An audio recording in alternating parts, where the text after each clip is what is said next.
Hello everyone, please welcome to my channel. Today I'm going to share with you my smart car. I haven't changed the engine oil and oil filter as you've seen it in my previous video. How we're going to reset oil life on instrument cluster panel. Very easy and simple. Without wasting time, let's get started. The way we're going to do it, we're going to insert the key right here. Then second thing we're going to do right here, which is this is the button.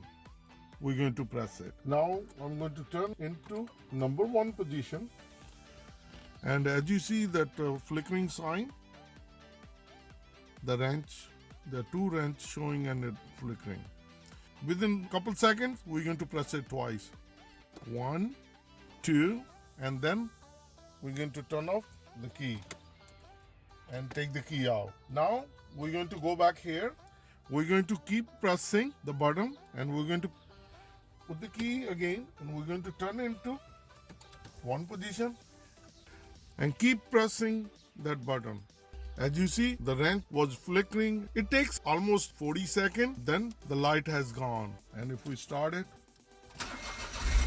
all the tool wrench is not showing anymore. So that's how you reset service light. And if you like this video, please like, share and subscribe my channel. Thank you. Bye-bye.